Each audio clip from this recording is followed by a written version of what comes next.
I'm Stephanie Parker, 32, and last month my entire world shattered at our family dinner. My father, Richard, face flushed with anger, spat words that had clearly festered for years.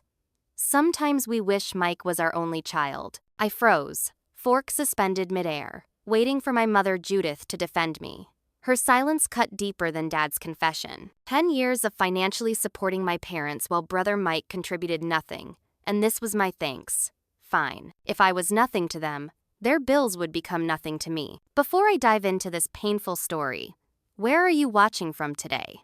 Hit that like button if you've ever felt underappreciated by family, and subscribe to join our community of survivors who've learned to stand up for themselves. Now, let me take you back to where it all began. Growing up, I was what most parents would consider the perfect daughter. Straight A's decorated my report cards from elementary through high school. While other teenagers rebelled, I joined debate club, volunteered at the local animal shelter, and still managed to graduate as valedictorian. I wasn't just academically focused, I was responsible, reliable, and mature beyond my years. My childhood bedroom walls weren't covered with posters of boy bands, but with academic achievements, scholarship offers, and meticulously planned career goals. Then there was Mike, my younger brother by 3 years. Where I was studious and disciplined, Mike was charismatic and athletic. He had this effortless charm that drew people in, especially our parents. He could walk into a room and immediately become the center of attention with his booming laugh and animated stories. His academic performance was mediocre at best, but he was the star quarterback, so nobody seemed to care. Least of all, my parents. Richard and Judith Parker weren't subtle about their favoritism. My perfect grades received perfunctory nods, while Mike's passing C's were celebrated with dinner at fancy restaurants. When I won the state science competition, my father merely glanced up from his newspaper with a brief, "Good job, kiddo." But when Mike scored the winning touchdown at a high school game, Dad didn't speak of anything else for weeks. Mike's just naturally gifted, Mom would often say with pride gleaming in her eyes. The unspoken implication hung in the air I had to work hard for my achievements. They didn't come naturally to me like they supposedly did for Mike. I thought things would change when we grew up. They didn't. I pursued my education with determination, putting myself through college with scholarships and part-time jobs. After completing my MBA, I landed a position at a prestigious consulting firm. Over the past decade, I've climbed the corporate ladder steadily, recently becoming the youngest senior consultant in my company's history. Meanwhile, Mike floated from one half-hearted venture to another. He dropped out of community college after 1 semester. His work history resembled a patchwork, quilt bartender, personal trainer, car salesman, real estate agent, never sticking with anything long enough to build a career. Yet, somehow, my parents always spoke about his potential and how he was finding himself. The most significant difference between us as adults? Financial responsibility. When my parents faced foreclosure on their home 7 years ago, thanks to Dad's poor investment decisions and early retirement, I stepped in. I paid off their immediate debt and have been covering their mortgage ever since. I also handle their medical bills, car payments, and even fund their annual vacation to Florida. Mike? He still borrows money from them. Money that, technically, comes from me. Last month, I received the promotion I'd been working toward for years.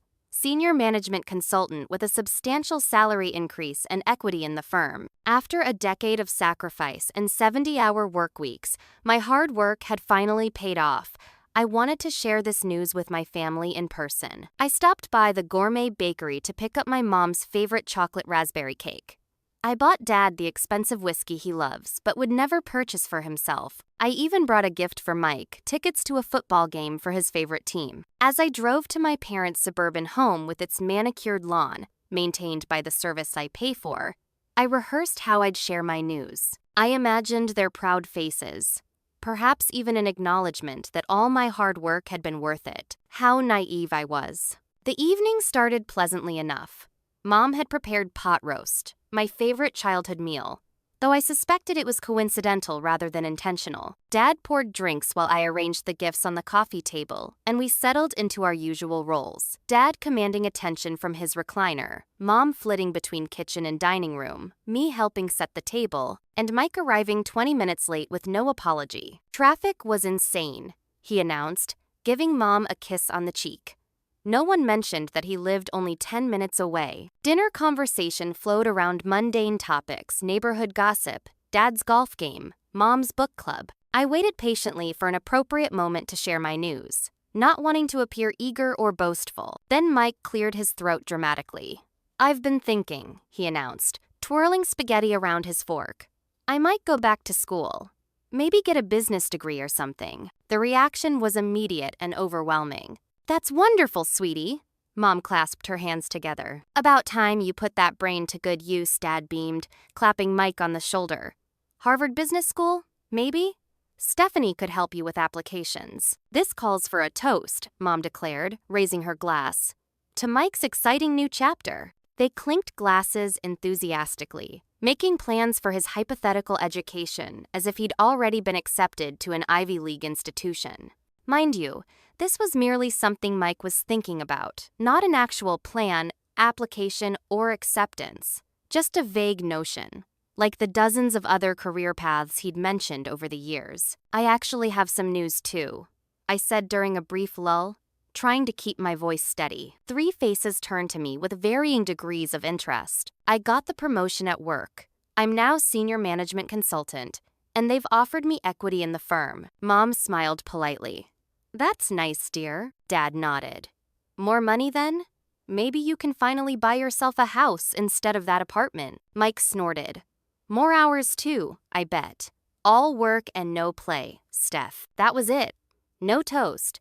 No questions about what the position entailed or what it meant for my career. Just polite acknowledgement before the conversation drifted back to Mike's potential business school applications. Something inside me cracked. "Do you even hear yourselves?" I asked quietly. "What's that, dear?" Mom placed another serving of potatoes on Mike's plate. "Mike mentions he might possibly consider thinking about maybe going back to school someday, and you're planning his graduation party. I tell you, I've actually achieved a major career milestone after 10 years of hard work, and I get, that's nice." An uncomfortable silence fell over the table. Dad cleared his throat. "Now, Stephanie, don't be dramatic. We're proud of you too. Are you? Because I've never seen evidence of that. Not once in 32 years. Mike rolled his eyes. "Here we go with the pity party." "Shut up, Mike," I snapped. "You have no idea what it's like to actually work for something." "Hey," Dad's voice sharpened. "Don't talk to your brother that way." "Why not? He's 30 years old and has accomplished nothing. Meanwhile, I've been supporting this entire family for 7 years. I pay your mortgage, I pay your medical bills, I fund your retirement. Has anyone ever even said thank you?" Mom looked distressed. "Stephanie, you offered to help. We never asked." "You didn't have to ask. You were losing the house. What was I supposed to do? Let you become homeless because Dad gambled away his pension on stupid investments?" Dad's face darkened. "Now you listen here, young lady." "No, you listen," I interrupted, surprising even myself. "I have worked myself to exhaustion making sure this family stays afloat. Mike contributes nothing worse than nothing he takes. And yet he's still the golden child who can do no wrong." Dad slammed his hand on the table, making the dishes rattle. "That's enough. You've always been jealous of your brother. Always competing, always keeping score." Sometimes he stopped, his face contorted with anger. "Sometimes what, Dad?" I challenged, heart pounding. He looked me straight in the eye. "Sometimes we wish Mike was our only child." The room went deadly quiet. I looked to Mom, waiting for her to contradict him, to show any sign of disagreement with this horrible statement. She stared at her plate in silence. "Mom?" My voice cracked. She wouldn't meet my eyes. I stood up slowly, my chair scraping against the floor. "I see. Stephanie, your father didn't mean," Mom finally began. But I cut her off. "Yes, he did. And your silence means you agree." I grabbed my purse and walked out, ignoring their calls to come back. In my car, I sat shaking, tears streaming down my face as the truth I'd always suspected was finally confirmed. I was not the child they wanted. The drive home passed in a blur. Every memory of my childhood rearranged itself through this new lens of clarity. All those times I'd felt like an outsider in my own family hadn't been my imagination. They really did wish I didn't exist. For 3 days, I moved through my life in a daze. I went to work, I attended meetings. I made appropriate responses when spoken to, but I felt hollow inside. At night, I replayed that dinner scene over and over. Dad's words echoed in my mind. Sometimes we wish Mike was our only child, and Mom's damning silence afterward. My phone buzzed constantly with texts and calls from both parents, but I couldn't bring myself to respond. What was there to say? You can't unhear a truth like that. On the fourth day, my financial advisor, Lisa Hamilton, called. Stephanie, I wanted to confirm your parents' mortgage payment is scheduled for tomorrow. It's a larger amount this month because of the property tax inclusion. I stared at the wall of my apartment, seeing nothing. How much? $3,200. It's all set up for automatic transfer as usual, but I wanted to check since it's a bigger withdrawal than normal. Something crystallized inside me at that moment. A decision so clear it felt inevitable. Cancel it, I said firmly. The transfer? Are you sure? Your parents' payment will be late. Cancel all of them, Lisa. All automatic payments to or for Richard and Judith Parker. Their mortgage, utilities, medical bills, car payments, everything. Lisa paused. Stephanie, is everything okay? No, I answered honestly. But it will be. Please just cancel everything. Effective immediately. After hanging up, I felt lighter than I had in years. The guilt and obligation that had weighed me down for so long lifted. It was like putting down a heavy backpack I'd been carrying so long, I'd forgotten it wasn't actually part of my body. The first call came 3 days later when my parents' mortgage payment didn't clear. Mom's voice was tight with panic. Stephanie, the bank says our mortgage payment was rejected. There must be some mistake. It's not a mistake, I replied, surprised by how calm I felt. I've canceled all payments. You've what? Her voice rose an octave. But why would you? Is this about what happened at dinner? Your father was just upset. He told me you wish I was never born. He didn't say that exactly. Close enough. And you said nothing, Mom. Nothing. She sighed dramatically. People say things they don't mean when they're angry. Stephanie, you know your father. He has a temper. He feels terrible about it now. Does he? Because he hasn't apologized. Neither have you. Well, we've been calling and texting for days, but you wouldn't respond. The accusation in her tone was clear. This was somehow my fault. Classic mom, turning the situation around. A text saying, call us, is not an apology, Mom. So you're punishing us financially over a few words said in anger? We could lose our home, Stephanie. There it was. No real remorse. Just concern about the money. Not we miss you or we love you or we're devastated we hurt you. Just, we need your money. You won't lose your home if Mike helps, or if you use your savings, or if you downsize to something you can actually afford. There are options that don't involve me. Mike barely makes enough to support himself. And what savings? We're retired, living on a fixed income. I almost laughed. I'd seen their financial statements for years. They had a substantial retirement account they hadn't touched because why would they, when I was paying for everything? I'm done enabling this family's dysfunction, Mom. I've been treated like an ATM while Mike gets treated like a prince for doing absolutely nothing. I'm out. You can't just abandon your family, she cried. Watch me, I replied, and ended the call. My phone immediately started ringing again. I blocked both my parents' numbers. Then, for good measure, I blocked Mike's too. At work the next day, my colleague Brenda Taylor noticed my distraction during our project meeting. Everything okay? She asked as we gathered our materials. I hesitated, then found myself spilling the whole story. I'd never talked about my family dynamics at work before, maintaining a professional separation between my personal and professional lives. But the dam had broken. To my surprise, Brenda nodded with understanding. My sister was the golden child too, she said. When I finally cut off financial support to my parents 3 years ago, you'd think I'd committed murder. Best decision I ever made, though. Really? I asked, desperate for reassurance. Absolutely. It was rough at first, the guilt, the angry calls, the family members taking sides. But eventually, I found peace. You can't set yourself on fire to keep other people warm, Stephanie. Especially people who don't appreciate the burn scars. Her words were exactly what I needed to hear. I wasn't crazy. I wasn't heartless. I was just finally standing up for myself. That validation helped prepare me for Mike's call, which came through my work phone since I'd blocked his cell number. "What the hell is wrong with you?" he demanded without preamble. "Mom's crying herself to sleep. Dad's blood pressure is through the roof, and they might lose their house. All because your feelings got hurt at dinner? Grow up, Stephanie." Interesting perspective from someone who's never grown up himself, I replied coolly. "Where were you when they were facing foreclosure 7 years ago?" "Oh, right. Borrowing money from them to fund your failed protein shake business." "That's not fair." "What's not fair is that I've been supporting our parents for years while you contribute nothing. Yet they still treat you like you hung the moon. You want to talk about growing up? Start by paying their mortgage yourself." "I can't afford." "Neither could I, Mike. I made sacrifices. I lived in a studio apartment for years. I drove a used car. I skipped vacations and worked overtime. I did what responsible adults do when their family needs help." He was silent for a moment. "So that's it? You're just cutting them off completely?" "Yes. They're your parents, Stephanie. You can't just abandon them because Dad said something stupid when he was angry. Watch me," I said for the second time in 2 days, and hung up. I should have felt guilty.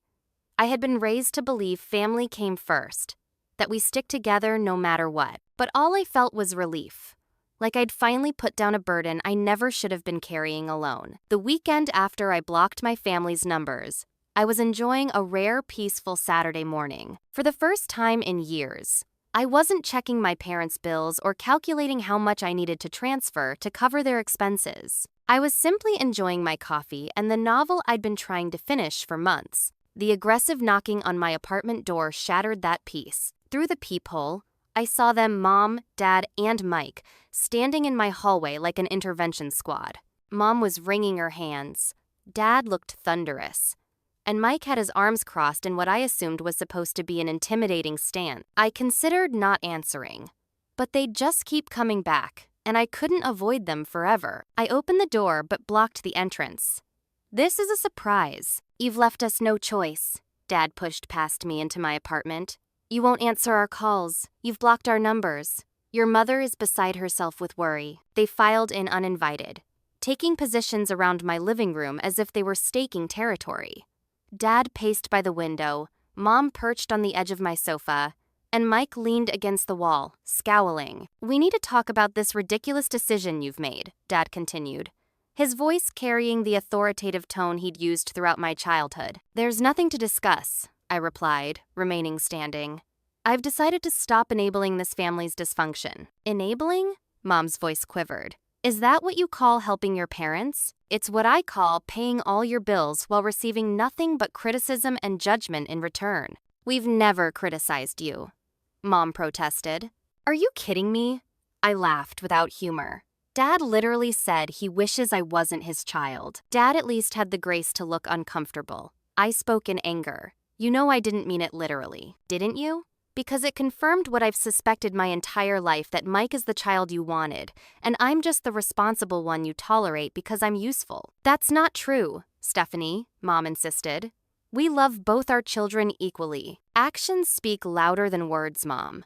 And your actions, both of you, have always made it crystal clear who matters more in this family." Mike pushed off from the wall. "This is pathetic, Steph. You're seriously going to let Mom and Dad lose their house over some perceived slight?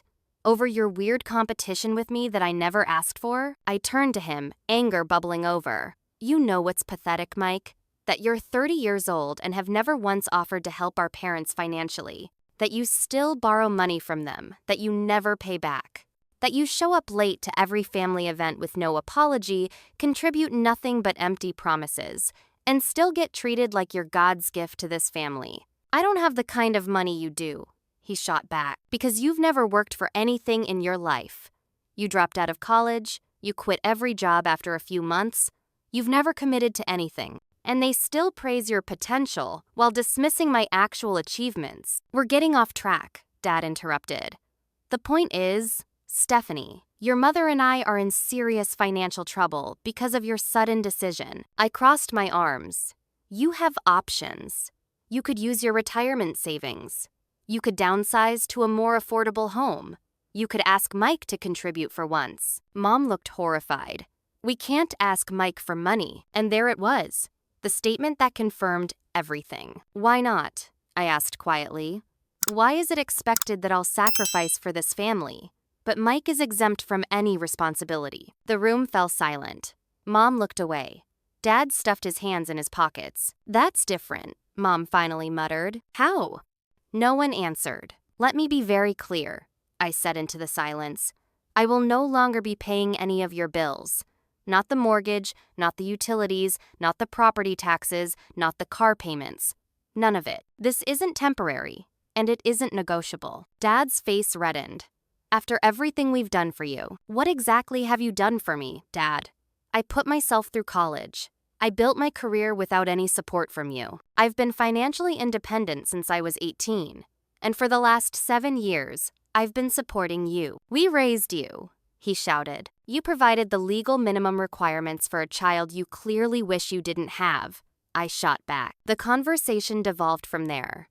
Dad yelled about ingratitude. Mom cried about potentially becoming homeless. Mike called me selfish and heartless. I remained calm, but firm, a skill honed from years of high-pressure business negotiations, finally proving useful in my personal life. The commotion attracted attention.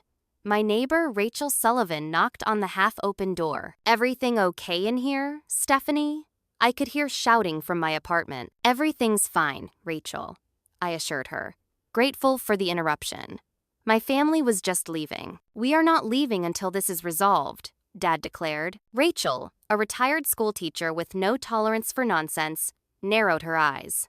"I've already called building security. Should I tell them there's a problem?" Mom gasped.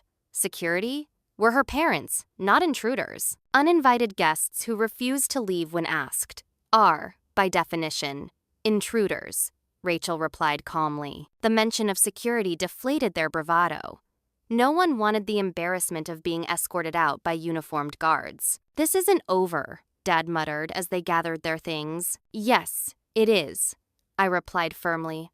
"Please don't come back." After they left, I collapsed onto my sofa, shaking with adrenaline and emotion. Rachel brought over tea and sat with me while I cried, the first time I'd allowed myself to fully break down since the dinner. "Family is complicated," she said gently, patting my hand. "But that doesn't mean you have to accept being treated poorly just because you share DNA." In that moment, a stranger showed me more compassion than my own family ever had. I should have anticipated the smear campaign. Looking back, it was the obvious next step in their playbook when direct confrontation failed.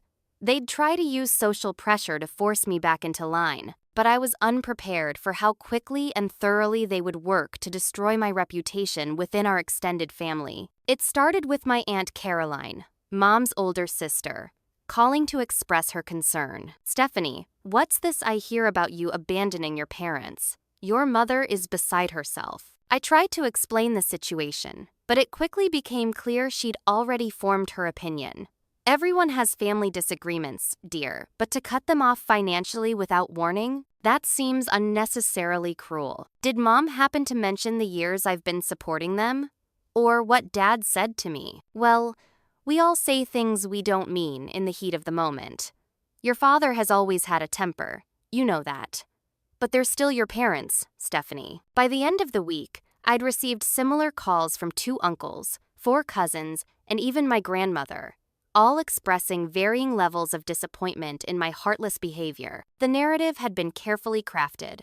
Ungrateful daughter abandons elderly parents over a minor disagreement. Thanksgiving was approaching, the first major holiday since the fallout. The family pressure intensified. "You'll come for Thanksgiving, won't you?" my cousin Jennifer asked when she called. "Everyone's worried about you, and Mom's making your favorite sweet potato casserole." I declined politely but firmly, which only fueled the family gossip mill. How cold must I be to skip a family holiday? Then Mike escalated things by taking the private family drama public.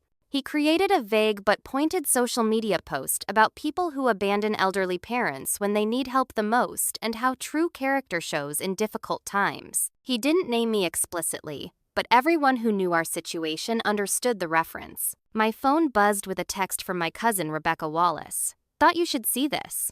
Attached was a screenshot of a family group chat I wasn't part of, where Mike and my parents were actively coordinating their approach to bring Stephanie to her senses. They discussed which relatives might have the most influence over me, crafted scripts for what they should say, and planned a united front for the upcoming holiday. Mom suggested I stop by your office, read one of Mike's messages, said your boss should know what kind of person they're promoting. That crossed a line.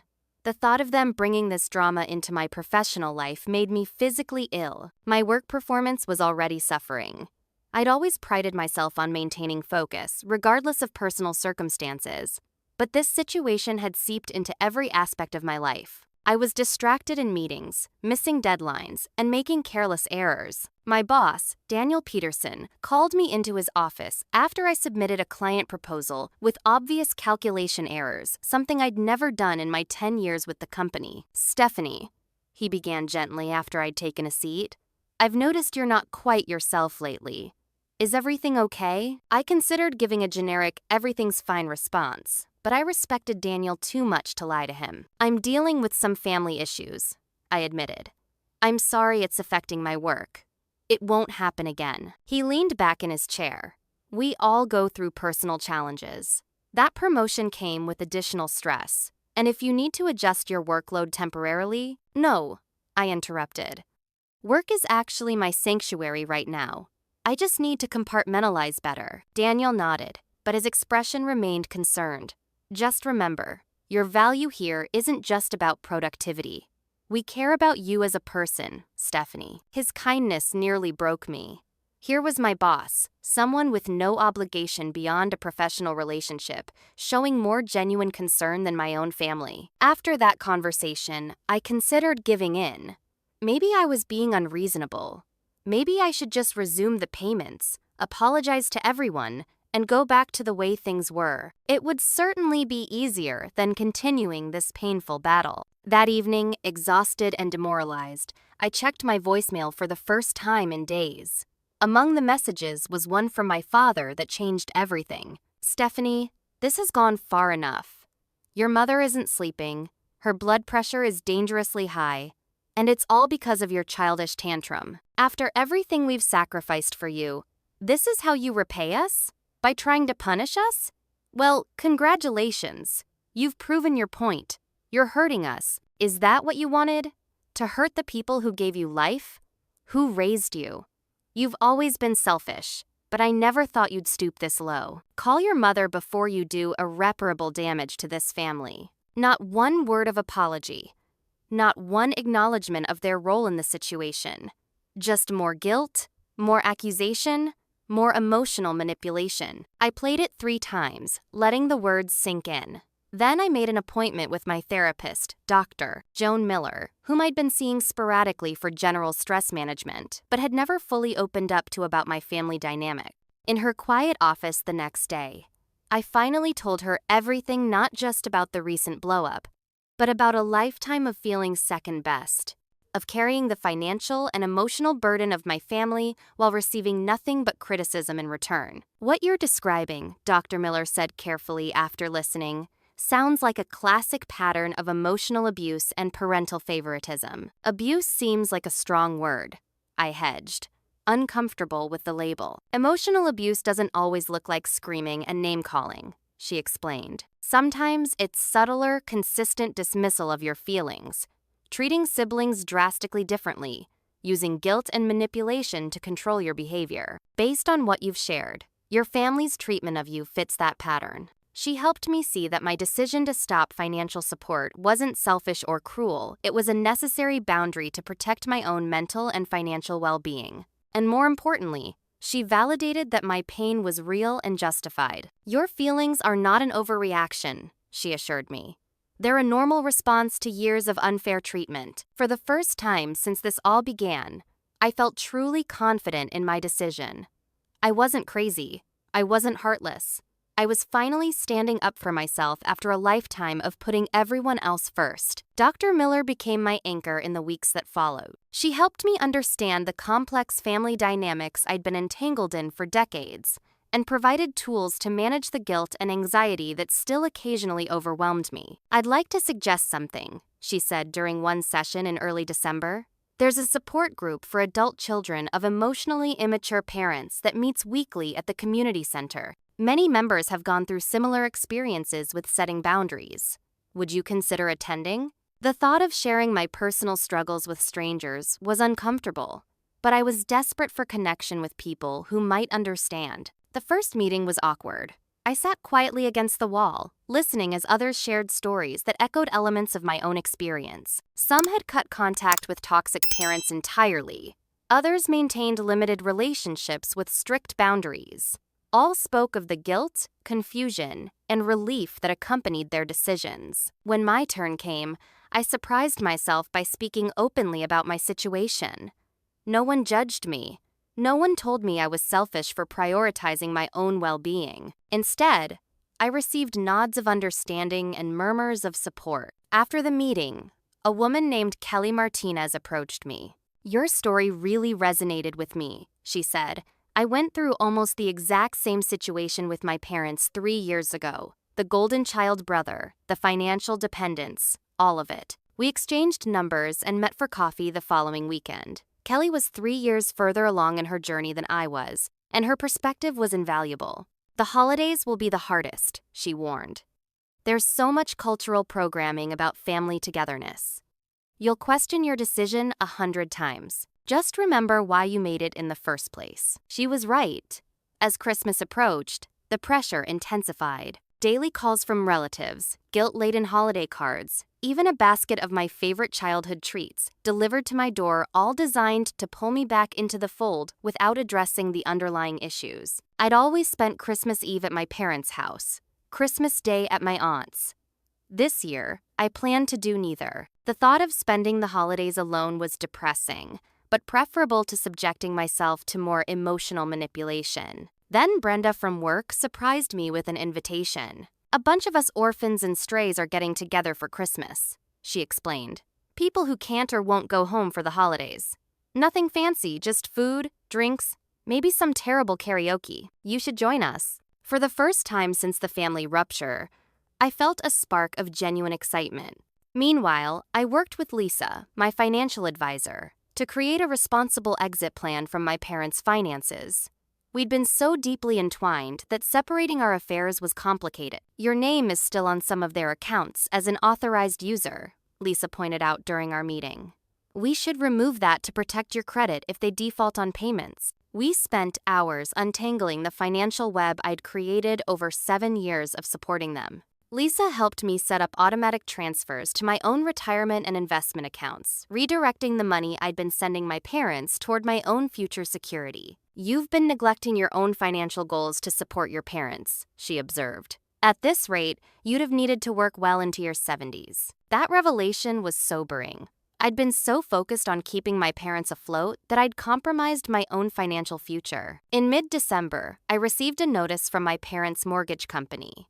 Their home was entering pre-foreclosure due to missed payments. My first instinct was to swoop in and rescue them, a deeply ingrained response after years of being the family fixer. Instead, I called Kelly. "Their house is going into foreclosure," I said, my voice shaking. "I know I shouldn't care, but of course you care," she interrupted gently. "You're a compassionate person, Stephanie. That's why they've been able to take advantage of you for so long. But ask yourself, what would happen if you weren't in the picture? They would figure it out, right?" She was right. My parents weren't destitute or incapable. They had options: downsize, use their savings, get part-time jobs, or accept help from Mike for once. They just preferred the option where I sacrificed, so they didn't have to. Speaking of Mike, he remained conspicuously absent from any financial discussions. When my Aunt Patricia called to berate me about the foreclosure notice, I asked a simple question. "Has anyone suggested that Mike help?" Her uncomfortable silence was answer enough. Christmas approached, bringing with it a fresh wave of guilt and doubt. I received a tear-stained card from my mother, describing how this would be the saddest Christmas of her life without her daughter. My father left voicemails alternating between anger and grudging half-apologies that always circled back to when I would come to my senses about the money. I held firm. On Christmas Eve, instead of my usual tense evening at my parents' house, I attended a cooking class with Kelly and 2 other women from the support group. We made pasta from scratch, drank wine, and laughed more than I had in months. On Christmas Day, I joined Brenda's gathering of orphans and strays, a diverse group of people who, for various reasons, weren't celebrating with biological family. Some were estranged like me. Others lived too far from home. A few had lost parents and had no close family left. We ate a potluck dinner, played ridiculous games, and created new traditions with no baggage attached. For the first time, I experienced a holiday without walking on eggshells or measuring my worth against my brothers. It wasn't perfect. There were moments of sadness and doubt, but underneath those feelings was something new and precious, a sense of freedom and authenticity I'd never experienced within my family of origin. As the new year began, I felt stronger. The guilt hadn't disappeared completely, but it no longer controlled me. I was building a life based on mutual respect and genuine care rather than obligation and manipulation. Little did I know, the biggest confrontation was yet to come. In late January, I received an unexpected visitor at my apartment. My doorman called up to announce that a Patricia Parker was asking to see me. Aunt Patricia, my mother's sister. My first instinct was to refuse. Aunt Patricia had always been firmly in my mother's corner, and I expected another lecture about family obligation. But curiosity won out, and I told the doorman to send her up. She looked older than I remembered, her usually perfect hair showing strands of gray, her posture slightly stooped. She clutched her designer handbag like a shield. "May I come in?" she asked formally. I stepped aside, bracing myself for whatever guilt trip she'd come to deliver. To my shock, she began with, "I owe you an apology, Stephanie." We sat at my kitchen table with cups of tea between us.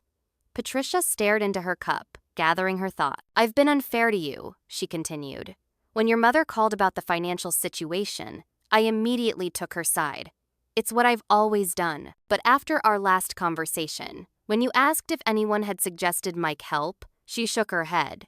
It forced me to see the double standard. I remained cautious. What changed your mind? I started paying attention. Really paying attention to how they talk about you versus how they talk about Mike, to the expectations they place on you versus him." She looked up at me, and I recognized the pattern because it's the same one I grew up with. Over the next hour, Patricia revealed a family history I'd never known.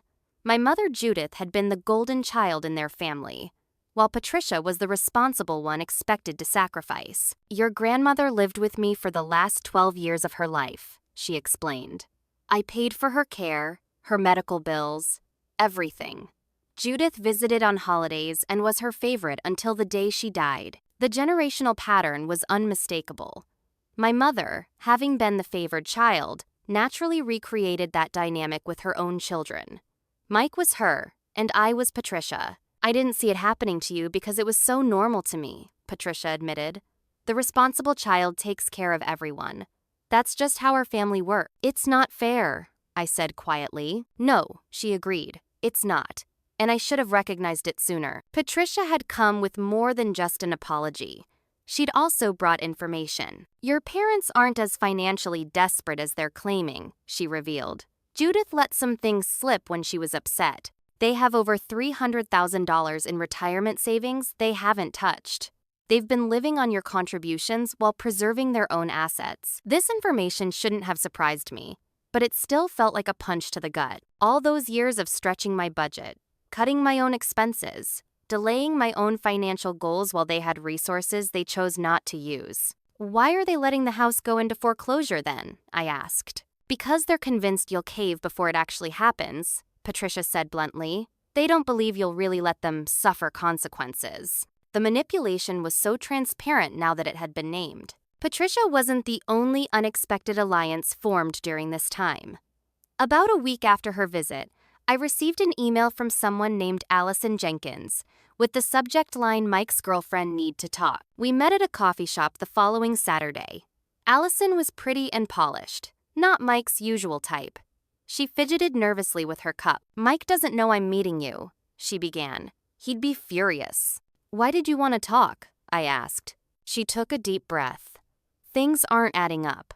Mike tells me one story about why your parents are losing their house, but then I overhear phone conversations that contradict everything he said. And there's money missing from our joint account that he can't explain. Over the next hour, Allison painted a disturbing picture.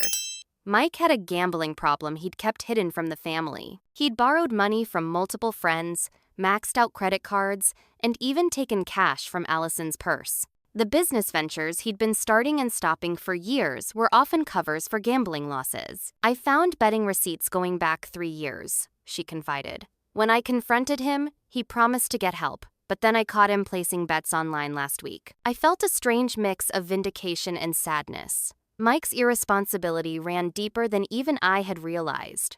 But I also felt compassion for Allison, caught in the same family dysfunction that had trapped me. "Why are you telling me this?" I asked gently. "Because I'm scared," she admitted. "Not just about the money, but about how your family operates. The way they close ranks, the secrets, the way they're all focused on appearances rather than addressing real problems. Mike told me what your dad said to you, but then he acted like you were overreacting by being upset about it." I found myself explaining the family dynamics to Allison, the golden child divided by scapegoat pattern, the emotional manipulation, the uneven expectations. As I spoke, I could see recognition dawning in her eyes. "That's exactly what I've been seeing," she whispered. "I thought I was going crazy." We parted with exchanged numbers and a promise to keep in touch. Allison wasn't ready to leave Mike, but she was beginning to question the reality she'd been presented with the first step toward breaking free from manipulation. A week later, my phone rang with my mother's number. I almost didn't answer, but something told me I should. "Your father's had a heart attack," she said without preamble. "We're at Memorial Hospital." My blood ran cold. "Is he?" "He's stable. It was minor, but the doctor wants to keep him for observation." Despite everything, I found myself driving to the hospital. Our relationship was broken, but I wasn't heartless. A heart attack, even a minor one, was serious. When I arrived, Mom was in the waiting room, looking haggard. Mike was nowhere to be seen. "Where's Mike?" I asked as I sat beside her. "He's very busy with work," she replied defensively. "He'll come when he can." I almost laughed at the familiar double standard. If I hadn't shown up immediately, there would have been hell to pay. Dad looked smaller somehow in the hospital bed, vulnerable in a way I'd never seen him. His eyes widened in surprise when I walked in. "You came," he said gruffly. "Of course I came." We talked awkwardly about his condition, a mild heart attack, likely stress-related according to the doctor. The elephant in the room remained unaddressed until I was about to leave. "Your mother says we might lose the house," he said, staring at the ceiling. Here it was the real reason for the call. Not because they wanted me at Dad's bedside, but because a health scare was the perfect leverage to reinstate my financial support. I took a deep breath. "There are options, Dad. You can use your retirement savings, downsize to a smaller place, ask Mike to help, or get financial counseling." His face darkened. "So you're still refusing to help?" "I helped for 7 years. I'm not obligated to continue indefinitely, especially after how you've treated me." One comment made in anger. "And you punish us like this," he muttered. It wasn't one comment. It was a lifetime of being treated as less valuable than Mike. That comment just finally made it impossible to ignore. He had no response to that. I left shortly after, promising to check on his progress, but making no financial commitments. In the parking lot, I called Dr. Miller. "You did well," she assured me after I recounted the conversation. "You showed compassion by visiting, but maintained your boundaries. That's exactly the balance we've been working toward." As January turned to February, I felt stronger than I had in months. With each passing day, I was rebuilding my life on my own terms, surrounded by people who respected and valued me for who I was, not what I could provide. The final confrontation was approaching a family meeting called by my extended relatives to resolve the situation once and for all. But this time, I wasn't walking in alone or unprepared. The family emergency meeting was scheduled for a Saturday afternoon at my Uncle Robert's house. The email invitation, sent to the entire extended family, described it as a necessary intervention to heal our family before irreparable damage is done. The thinly veiled implication was clear. I was the problem that needed fixing. In the days leading up to the meeting, I prepared meticulously with Dr. Miller. anticipating the tactics that would be used against me and practicing responses that were firm but not defensive. Remember, Dr. Miller advised, you're not on trial. You don't need to justify your decisions to anyone. Your only obligation is to communicate your boundaries clearly. I also compiled financial records documenting the extent of my support over the years, bank statements, transfer records, payment confirmations, not because I needed to prove myself, but because I was tired of the distorted narrative being spread about my sudden abandonment of my parents. The morning of the meeting, Kelly called to check on me. "How are you feeling?" she asked. "Like I'm heading to my own execution," I admitted. "Remember, you can leave at any time," she reminded me. "You don't owe them your presence if they're not respecting your boundaries." When I arrived at Uncle Robert's sprawling suburban home, the family was already gathered in the living room: aunts, uncles, cousins, and, of course, my parents and Mike. Faces turned to me with expressions ranging from disappointment to outright hostility. My mother was dabbing at her eyes with a tissue, playing her usual role of the victim. Uncle Robert, who had always prided himself on being the family mediator, stood to welcome me. "Stephanie, thank you for coming. We've asked everyone here today because we're concerned about the situation with your parents. We're hoping to find a resolution that works for everyone." I took a seat in the only empty chair, directly across from my parents and Mike. The symbolism wasn't lost on me, them united on one side, me alone on the other. "Before we begin," I said calmly, "I'd like to clarify something. I'm here to communicate my position, not to defend or negotiate it. My financial relationship with my parents has ended permanently. That's not open for discussion." A murmur rippled through the room. Aunt Deborah, Dad's sister, leaned forward. "Stephanie, we understand you're upset about something your father said, but this reaction seems extreme.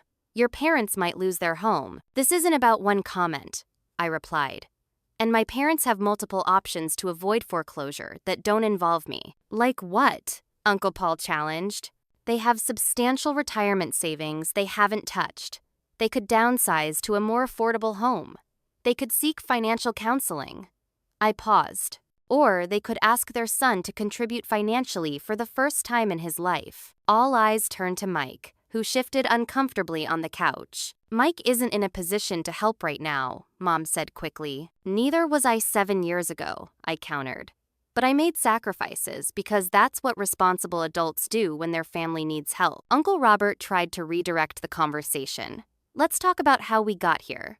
Stephanie, can you help us understand your perspective?" I took a deep breath and did something I'd never done before in my family. I told the complete, unvarnished truth. For the past 7 years, I've been paying my parents' mortgage, utilities, medical bills, and car payments. I've funded their annual vacations and paid for home repairs. During that same period, my brother has contributed nothing financially. In fact, he's continued to borrow money from our parents, money that technically came from me. I opened the folder I'd brought and placed bank statements on the coffee table. These show regular transfers to my parents totaling over $240,000 over 7 years. That's after I put myself through college without their help, while they paid for Mike's education in full, which he didn't complete. The room had gone very quiet. Throughout this time, I've received constant criticism and judgment, while Mike has received praise for doing literally nothing. The comment at dinner where Dad said they wish Mike was their only child was just the culmination of a lifetime of being treated as less valuable than my brother. Mom interjected. "We never meant to make you feel. It doesn't matter what you meant," I said firmly. "What matters is what you did. Actions speak louder than words. And your actions have consistently shown that Mike is the child you value, while I'm just the one you use." Mike stood up, face flushed. "This is bullshit. You've always been jealous of me, always competing for attention. This whole financial martyr act is just another way for you to feel superior." Aunt Patricia, who had remained silent until now, spoke up. "Mike, how much have you contributed to your parents' expenses?" he faltered. That's not. I don't make the kind of money Stephanie does." "That wasn't the question," Patricia pressed. "Have you contributed anything?" "I've had my own expenses," he muttered defensively. "Like gambling debts?" The words left my mouth before I could stop them. The room went absolutely still. Mike's face drained of color. "What are you talking about?" Dad demanded. I hadn't planned to reveal this, but now that it was out, I continued. Mike has a gambling problem. He's borrowed money from friends, maxed out credit cards, and taken cash from his girlfriend's purse to fund it. "That's a lie," Mike shouted. But his panic was visible to everyone. "Is it? Should we call Allison and ask her?" I challenged. Mike's silence was damning. Dad looked bewildered, turning to Mike. "Son, is this true?" For perhaps the first time in his life, Mike didn't have a charming explanation or deflection ready. His eyes darted around the room, finding no allies. "It got a little out of hand," he finally admitted. "But I'm handling it." By continuing to place bets while our parents face foreclosure, I asked. The family meeting devolved into chaos after that revelation. Accusations flew, tears were shed, and decades of dysfunction bubbled to the surface. Uncle Robert tried valiantly to maintain order, but it was like trying to cap a volcano with a paper plate. In the midst of the uproar, I noticed my mother sitting silently, staring at her hands. She looked small and defeated, the carefully constructed family narrative crumbling around her. After about an hour of unproductive back and forth, Uncle Robert called for a break. People dispersed to the kitchen or backyard, processing the revelations in smaller groups. Uncle Robert approached me as I stood alone by the window. "I had no idea," he said quietly. "About the extent of your support? Or about Mike?" "No one did," I replied. "That's how this family operates. Appearances matter more than reality." He nodded thoughtfully.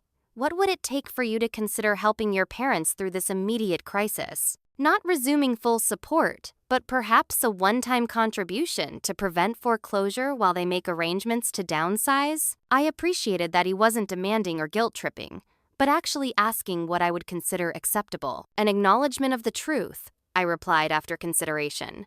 "A genuine apology. Not for one comment, but for years of unequal treatment, and a concrete plan for how they'll support themselves moving forward without relying on me." He nodded. "That seems reasonable. May I try to mediate that conversation?" When the family reconvened, the tone had shifted.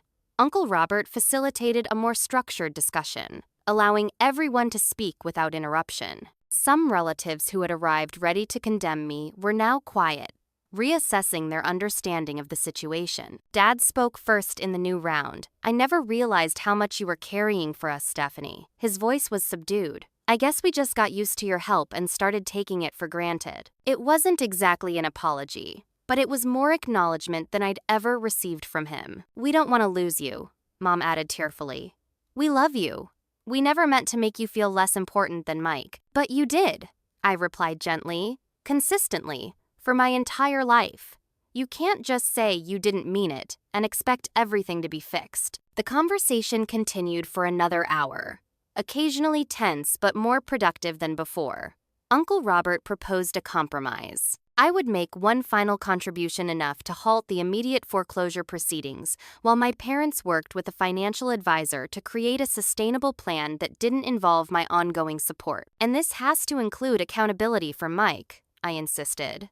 "No more enabling his irresponsibility or gambling." By the end of the day, we had reached an uneasy agreement. It wasn't perfect, but it was a start. The first time my family had ever acknowledged the inequality and dysfunction that had shaped our relationships for decades. As I prepared to leave, Aunt Patricia pulled me aside. "I'm proud of you," she said warmly. "You've done what I never had the courage to do, break the cycle." Her words meant more to me than any grudging acknowledgement from my parents. I was breaking a generational pattern of dysfunction, setting boundaries that would have been unthinkable to previous generations of women in our family. Driving home, I felt drained but strangely peaceful. The truth was finally out in the open, impossible to dismiss or deny. Whether my relationship with my parents could ever be truly healthy remained to be seen, but at least we were no longer pretending. The facade had cracked, letting in light for perhaps the first time. 6 months later, I stood in the doorway of my parents' new condo, a housewarming gift tucked under my arm. The 2-bedroom unit in a 55-plus community was a far cry from their sprawling suburban home with its manicured lawn and 3-car garage. But it was within their means, their actual means, not the artificial standard of living I had funded for years. "It's cozy," I commented, taking in the smaller but thoughtfully arranged space. "It's enough," Mom replied, accepting the potted plant I'd brought.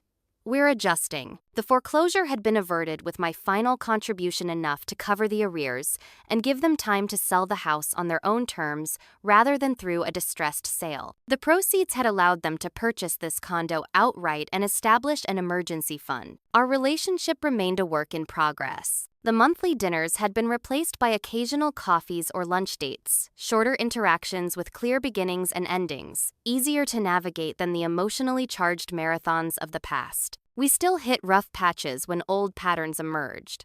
But the difference now was that I could name them directly, instead of swallowing my feelings. Mike called yesterday, Mom mentioned as she arranged the plant on a windowsill. "He's completed 6 weeks at that gambling recovery program." "That's good," I replied neutrally. Mike and I had spoken only a few times since the family meeting.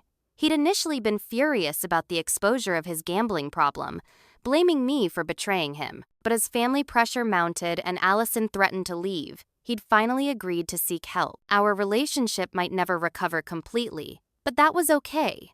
I no longer measured my worth by his approval or our parents' comparative treatment of us. The greatest changes had happened within me. After the intensity of the family confrontation subsided, I'd focused on my own healing and growth. Regular therapy sessions with Dr. Miller continued, but now we discussed moving forward rather than just surviving the immediate crisis. I'd received another promotion at work, a direct result of the renewed focus and energy I'd been able to bring to my career, once freed from the constant drain of family drama. Daniel had noted the transformation, commenting that I seemed lighter and more confident in my decision-making. "You were exceptional before," he told me during my performance review, "but now you're truly extraordinary." My friend circle had expanded and deepened. The support group continued to be an important part of my life, but in a different capacity. I'd moved from being the newest member seeking guidance to someone who could offer perspective to others, just beginning their boundary-setting journey. Kelly and I had become close friends, along with 2 other women from the group. We called ourselves the Boundary Badasses, half-jokingly, but with pride in the strength that had taken each of us to reclaim our lives from toxic family dynamics. The biggest change came in April, when I accepted a position at our company's Seattle office. The promotion came with a significant salary increase and greater responsibilities, but the opportunity to start fresh in a new city was equally appealing. "Are you running away?" Dr. Miller had asked when I shared my decision. I'd considered the question seriously. "No," I finally answered. "I'm running toward something, a life I choose, in a place without daily reminders of the past." My parents had reacted predictably to the news concern, guilt, subtle implications that I was abandoning them. But unlike in the past, I didn't absorb their emotions as my responsibility. "I'll visit," I assured them, "and you're welcome to visit me. But this is an incredible opportunity, and I'm taking it." The weekend before my move, my friends threw a farewell party. Among the guests was Rachel Sullivan, my neighbor who had intervened during the family ambush months earlier. "I remember how you looked that day when your family left," she said as we shared a quiet moment on the balcony. "Like you were carrying the weight of the world. Look at you now." I smiled, recognizing the truth in her observation. The constant tension I'd carried in my shoulders for years had eased. The persistent knot of anxiety in my stomach had dissolved. I slept through the night without waking to worry about my parents' bills or my brother's latest crisis. "It wasn't easy," I admitted. "The worthwhile things rarely are," she replied wisely. "But you did it anyway. That's courage." On my final night in the apartment, surrounded by packed boxes, I received a text from my mother.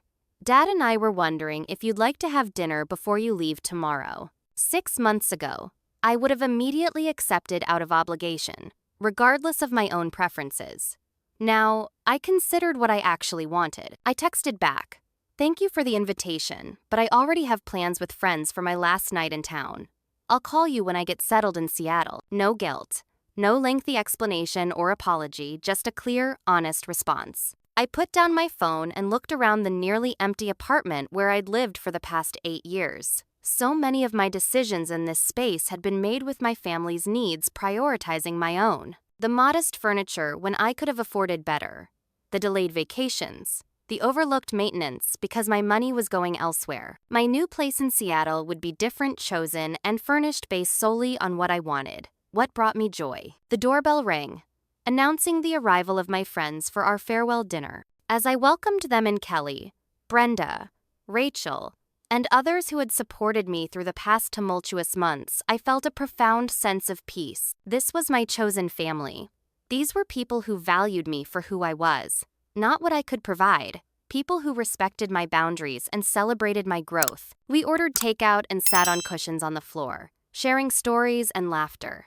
No one guilted me about moving away or made me feel responsible for their happiness. No one compared me unfavorably to someone else or dismissed my accomplishments. As I looked around at these wonderful, supportive people, a realization crystallized.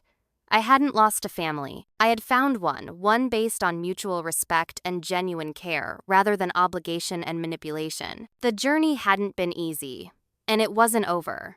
There would still be difficult conversations, moments of doubt, old patterns that needed to be recognized and redirected. But I had crossed a threshold that couldn't be uncrossed. I had learned that love without respect isn't really love at all, and that sometimes the most loving thing you can do for yourself and others is to say no. Dad's words at that fateful dinner, "Sometimes we wish Mike was our only child," had shattered me at the time. But now I could see they had also freed me, forcing me to confront the painful truth I'd been avoiding for decades. And Mom's silence? That had spoken volumes too. But its power over me was gone. I was no longer the child desperate for approval, or the daughter bankrupting herself to earn love that should have been freely given. I was Stephanie Parker, successful, independent, worthy of respect, and finally, gloriously free. What about you? Have you ever had to set difficult boundaries with family members? How did you handle the guilt and pressure that often comes with standing up for yourself? Share your experiences in the comments below. Don't forget to like this video if it resonated with you. Subscribe for more stories about family dynamics and personal growth, and share with someone who might need to hear that it's okay to prioritize their own well-being. Thank you for listening to my journey. And remember, your worth is not determined by how much you sacrifice for others who don't appreciate you.